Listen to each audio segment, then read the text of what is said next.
E se de repente você tem um senador que ocupa a tribuna do Senado para fazer um discurso justificando suas ações municipais, não é? Um senador discursando a respeito do sucesso do asfaltamento das ruas do seu município de origem. É mais ou menos isso que faz ou fez ainda há pouco o presidente Jair Bolsonaro discursando na Assembleia Geral das Nações Unidas. Não é? Fez um discurso como se ele estivesse num palanque em Brasília, ou em Manaus, ou no interior de algum estado brasileiro. Não é? Falando inclusive da importância da reforma administrativa, da reforma tributária, né? Assuntos que são assuntos internos do Brasil e que certamente fiquei eu pensando qual a relevância do assunto reforma administrativa para a diplomacia da Tailândia, né? O que interessa ao corpo diplomático, a representação do Cazaquistão na ONU, que o presidente de um país fale de peculiaridades de uma certa província, né, do seu próprio país. Fiquei pensando, na hora do discurso do representante, sei lá, da África do Sul, não é? Qual será o interesse de nós, brasileiros, por exemplo, em sabermos das peculiaridades, dos problemas do urbanismo de Joanesburgo. Mas essas notas, elas apenas servem para a constatação de duas coisas. Não é? A constatação de que é evidente a superficialidade, isso a gente não precisa de muito aprofundamento de pesquisa para saber da superficialidade teórica, a superficialidade dos conhecimentos, parcos conhecimentos do presidente do Brasil de hoje, né? E também do interesse em que ele tem, na verdade, de ser ouvido muito mais por nós que estamos dentro do Brasil do que propriamente para fora do Brasil. Interesse de falar para fora do Brasil, seja pela superficialidade que eu já mencionei, seja pela. E aí sim nós temos um problema muito grave, seja pelo esforço absolutamente ilógico que faz hoje o governo brasileiro de se isolar da comunidade internacional. O Brasil hoje se isola da comunidade internacional porque adota uma pauta discursiva, né, em absoluta descoordenação com o mundo. Né? O Brasil, nos últimos tempos, incorporou, por exemplo, um discurso contra a ciência. E nada mais universal do que a ciência. Afinal de contas, alguns postulados científicos, como a lei da gravidade, né, as leis das reações químicas, eles existem em qualquer lugar do mundo, de qualquer maneira. Não há a possibilidade, nem mesmo do ditador mais cruel da Coreia do Norte, evitar que as coisas caiam, não é? Ou evitar que duas moléculas de hidrogênio e uma de oxigênio sejam formadoras dessa coisa chamada água. Né? E nós temos, portanto, um discurso brasileiro que nega as verdades, inclusive as verdades da ciência. É um governo que nega, por exemplo, a realidade de que há política brasileira em relação à pandemia da Covid-19 é um fracasso, é uma tragédia. Não é? Não há o que celebrar, sendo nós o país que tem o segundo maior número de mortos no mundo.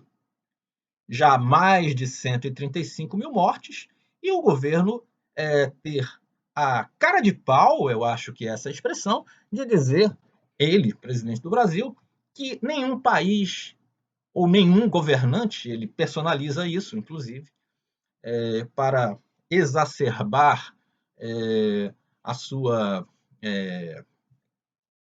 cara de pau, né? Diz que o Brasil, ele, o governo dele, ele, representa o maior sucesso no mundo no combate à pandemia da Covid-19. No que ele, hoje, no discurso da ONU, de algum modo se contradiz, porque, ao mesmo tempo em que ele diz que ele é um sucesso nas suas ações, ele também diz que ele não pôde agir porque ele foi proibido por decisão judicial. De novo, um assunto interno que é jogado para a comunidade internacional, que apenas não vai entender nada. Porque o líder político, o representante da Etiópia, o representante da Guatemala, não vai entender nada sobre como funciona o sistema de repartição do poder no Brasil, como funciona a Federação Brasileira, que tem uma organização absolutamente autóctone, uma organização absolutamente peculiar, não é? Como funciona o sistema de freios e contrapesos, né? E a função do Poder Judiciário do Supremo Tribunal Federal no cotidiano político brasileiro, um líder de São Tomé e Príncipe, ou do, sei lá, do Belarus, não compreende nada. Né? Quando eu digo, portanto, que você tem o senador falando do assunto municipal, é isso que fica muito evidente na fala do presidente Jair Bolsonaro. Ele é, talvez, eternamente um vereador, um político totalmente limitado, provinciano, não tem capacidade para falar como presidente da República e muito menos falar como chefe de Estado brasileiro perante a comunidade internacional. Ele não faz a menor ideia do que seja a Organização das Nações Unidas, do que seja a Organização Mundial de Comércio, a Organização Mundial de Saúde, e, no entanto, desanda a falar inúmeras bobagens, né? Coisas absolutamente sem fundamentação a respeito dos organismos internacionais. Nós poderíamos ter, pelo menos, em vez do presidente da República falando, poderíamos ter o chanceler. Só que, lamentavelmente, também o nosso chanceler é de uma. De uma de um não sei se é despreparo ou se realmente assim de uma má fé, inclusive com o tratamento da história, com o tratamento da diplomacia brasileira, porque se não fosse já tudo muito grave, o Brasil ainda está, nesse momento, traindo, não é, as tradições e a história da sua diplomacia, que é uma diplomacia clássica de não alinhamento, uma diplomacia clássica, não é, de cumprir o que hoje faz parte da nossa Constituição, uma postura efetivamente diplomática, equidistante dos conflitos internacionais, não é? De uma defesa da integração regional. Não é? Então, o Brasil, classicamente, em sua diplomacia, não é? E por isso o Brasil, desde a Guerra do Paraguai, nunca mais teve conflitos armados com os seus vizinhos. Nós temos uma tradição diplomática, e aqui vem a figura histórica do Barão de Rio Branco. Nós temos tradição diplomática em que nós construímos as nossas fronteiras com os nossos vizinhos sem fazer guerras, né? O Brasil comprou o território do Acre e não fez guerra com a Bolívia, né? O Brasil negociou as suas fronteiras no sul, as suas fronteiras no norte, onde hoje está o estado de Roraima, negociou tudo isso ao ponto de conseguir não ter litígios graves com seus vizinhos a respeito de porções territoriais. Vocês vejam, para citar um exemplo inverso, que Venezuela e Guiana até hoje não têm acerto sobre suas fronteiras. E a Bolívia e o Chile até hoje não têm um acerto definitivo a respeito do que seria o acesso da Bolívia ao Oceano Pacífico. A Argentina e o Chile mantêm um conflito não resolvido no tocante ao canal de Beagle, né, no extremo sul do continente, né, não resolvido. Né? Para alguns desses conflitos, não me lembro de qual, inclusive o Brasil é mediador histórico, mas o Brasil sempre conseguiu ter uma diplomacia, né, que é a diplomacia do Barão do Rio Branco, do Joaquim Nabuco, do Oswaldo Aranha, que que inaugurou a Organização das Nações Unidas, por isso temos essa tradição de também, até hoje, os nossos representantes abrirem a Assembleia Geral, que acontece anualmente no mês de setembro. Né? Nós sempre tivemos na mediação, né, dos conflitos do Oriente Médio, a convocação a que o Brasil sempre acorreu, né, de uma forma responsável, de inclusive participar de intervenções militares em favor da pacificação de conflitos, né? O que se deu no Timor-Leste, no Haiti. Né? Essa nossa tradição agora está sendo quebrada, e tudo isso eu comecei porque eu lembrei do nosso atual chanceler, ministro das Relações Exteriores, está sendo quebrada quando aconteceu isso no último fim de semana, quando nós acolhemos em território brasileiro um representante diplomático, não é nem diplomático, na verdade, não um diplomata, mas um representante, pior ainda, um representante do governo dos Estados Unidos, vem ao território brasileiro para incitar um conflito com um dos nossos vizinhos, com a Venezuela. Um vizinho com o qual nós jamais estabelecemos conflito. Aqui, quando o Brasil era ditadura, a Venezuela era um exemplo de Estado onde reinava a democracia. Quando o Brasil é democrático e a Venezuela, evidente isso, tem hoje um governo não democrático, o Brasil tem como um dos seus princípios nas relações internacionais o da autodeterminação dos povos. Então, o Brasil, nos organismos próprios, organismos multilaterais, né, na Organização das Nações Unidas, pode, não é, seguindo os costumes da diplomacia, pode elaborar críticas quanto aos percalços pelos quais passa a democracia em qualquer outro estado, inclusive no seu vizinho. Mas, do ponto de vista das relações cotidianas, um Estado não provoca o outro com a justificativa de que no território do outro está acontecendo algo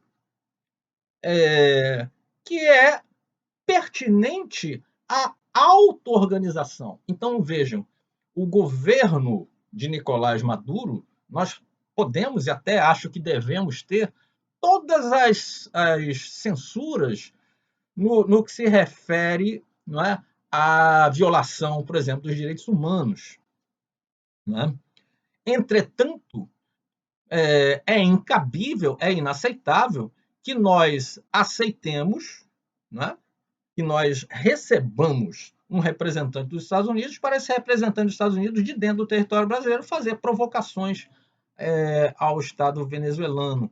Isso aí é uma traição à história da diplomacia brasileira, né? A diplomacia brasileira é a diplomacia da operação acolhida, não é? De acolher os refugiados venezuelanos que, nesse momento histórico, fogem, não é? De uma estrutura política que é triste, né? Mas para por aí. Nós não temos, e o Brasil nunca fez isso na sua história, de tomar partido de guerra. O Brasil não tomou partido diplomático na Guerra Fria entre Estados Unidos e União Soviética, né? O Brasil estabeleceu relações com a China durante o governo Geisel, e são relações comerciais importantíssimas para o Brasil, né? Que neste governo de agora já apresentou quebras absolutamente infantis, né, de críticas absolutamente infantis mesmo, no mau sentido do infantil, pelo amor de Deus, porque o infantil da criança é uma coisa maravilhosa, mas o comportamento inadequado para adultos, né, que regridem a uma idade, às vezes, mental que não tem nada a ver, é totalmente estapafúrdio. Né? E nós fizemos isso, né, de parlamentares brasileiros falando mal da China e fazendo piadinha com a China. Né? E temos uma relação comercial sólida com a China desde, como eu disse, desde o governo da ditadura militar. Né?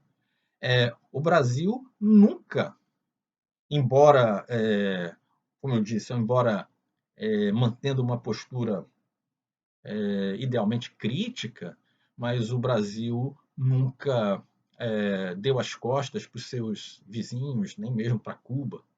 Né? Muito pelo contrário, né? O Brasil foi até, e aí tinha, claro, um certo momento, uma identidade ideológica, o Brasil sempre se manteve distante de apoiar a ditadura chilena, a ditadura argentina. Há de sermos justos que a diplomacia brasileira, mesmo da ditadura militar, não se prestou, não é? Não se prestou a discursar em defesa das ditaduras vizinhas, até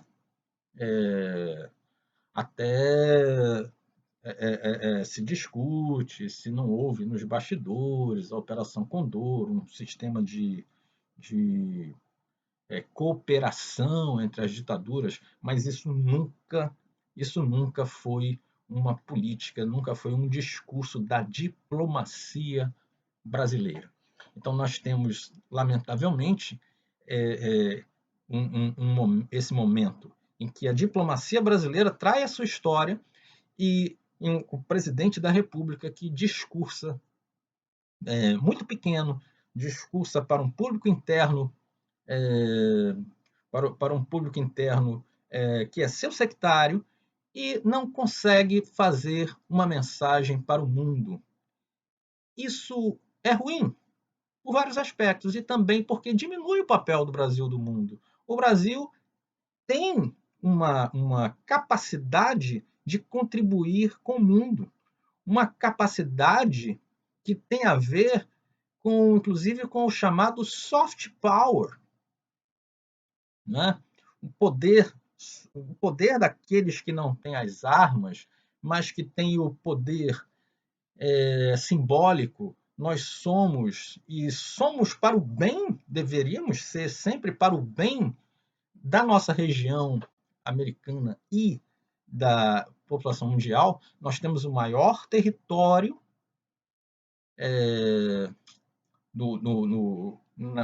na América, depois dos Estados Unidos e do Canadá, mas aqui na América Central, América do Sul, a América ao sul do Rio Grande, digamos assim, nós temos o maior território, o maior mar territorial, nós temos uma diversidade natural, né, ambiental, de fauna e flora sensacional. Nós temos terras férteis, nós efetivamente somos um player, como se diz aí na economia moderna, um player, por exemplo, no que se refere ao agronegócio, e isso nós temos de usar como nossas commodities também políticas para ajudar o mundo, não para discursar contra o mundo. Então, a nossa obrigação, por exemplo, de preservar o meio ambiente, né, é muito interessante para nós. Né? E nós não estamos sabendo usar isso. Né? O nosso soft power, por exemplo, no que diz respeito à cultura. Né? Nós somos um país que deveria estar investindo na nossa cultura. A língua portuguesa, apesar de estar muito restrita ao Brasil, a Portugal, alguns países africanos, né? A língua portuguesa é a quinta língua mais falada do mundo, em grande parte porque nós somos 210 milhões. Né? Então, a difusão da nossa cultura, né, deveria ser investimento, e nós estamos num processo de desinvestimento disso. Né? Simplesmente o presidente negligencia isso. Isso deveria ser falado para o mundo, né? Da nossa cultura, das nossas línguas ancestrais, né? Da nossa música, da nossa arte como um todo. E isso que nós temos de commodity para vender ao mundo, a nossa diversidade, é negligenciado por um discurso, eu digo de novo, um discurso pequenininho. E é um discurso que se apequena ainda mais, então passo aqui para o último ponto, se apequena mais ainda, porque é um discurso em que o presidente diz: nós somos um país cristão e conservador. Veja como isso diminui o espaço discursivo do país.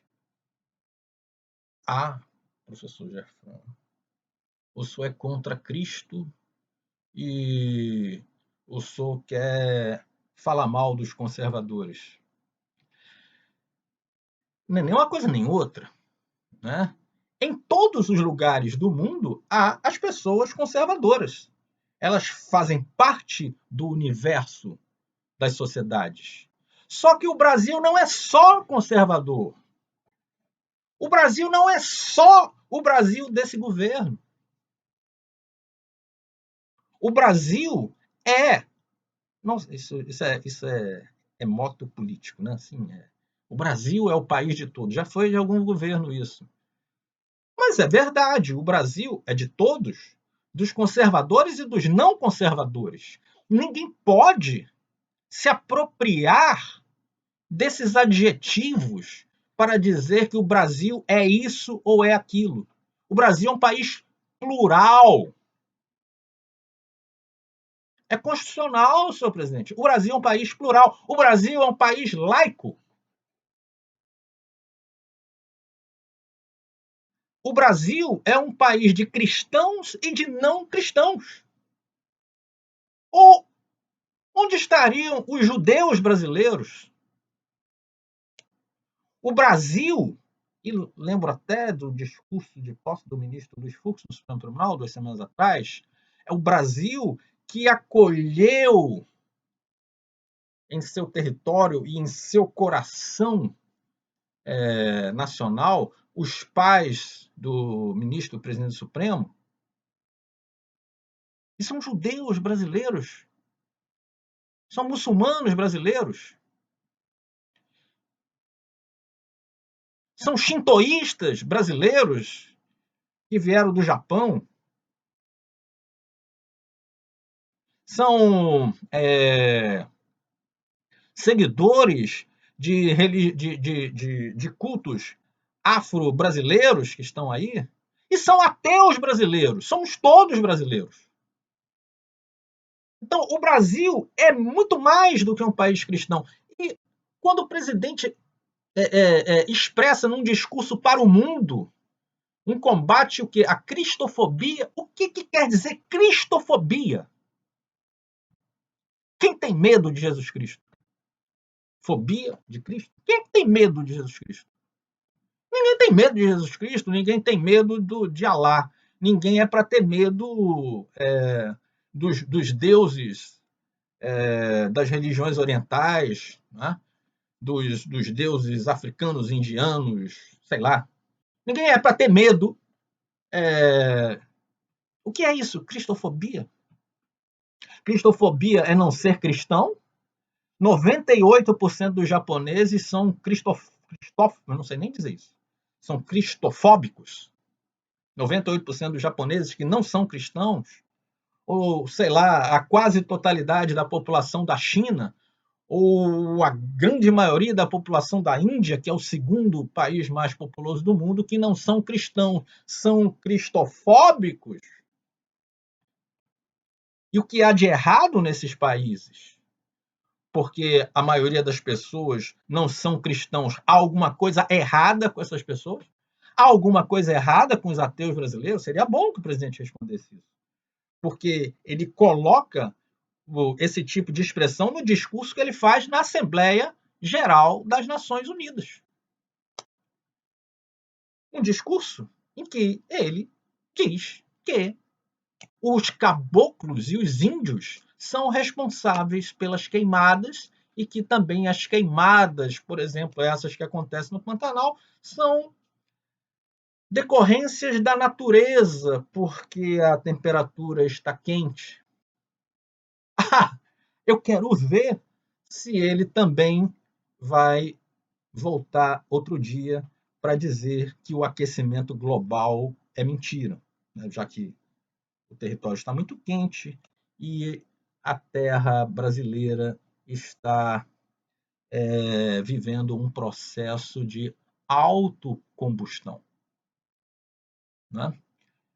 Tão tolo como o discurso do presidente Bolsonaro, só o que o sucedeu, que foi o discurso, ainda bem que um pouco mais curto, do presidente Donald Trump, em que ele também repete as asneiras tradicionais que tem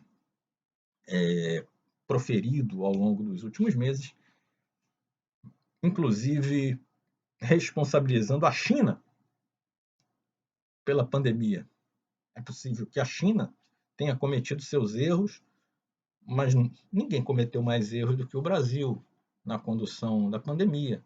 Mas nós sabemos, com base na ciência, que um vírus desse que se espalha tão rapidamente e com tanta facilidade jamais teria ficado confinado na China ou onde quer que fosse. Né? As pessoas já viajaram com o vírus muito antes do vírus ser identificado, né, pelos cientistas. Quando ele foi identificado na China, já tinha gente circulando com o vírus por aí, inclusive no Brasil. Então, de novo, nós temos, para começar a Assembleia Geral da ONU, dois discursos, os piores que poderia haver, eu acho. Né? É isso. Postando esse vídeo já como um desabafo em tempo real. Né? Mas essa é a realidade que nós temos.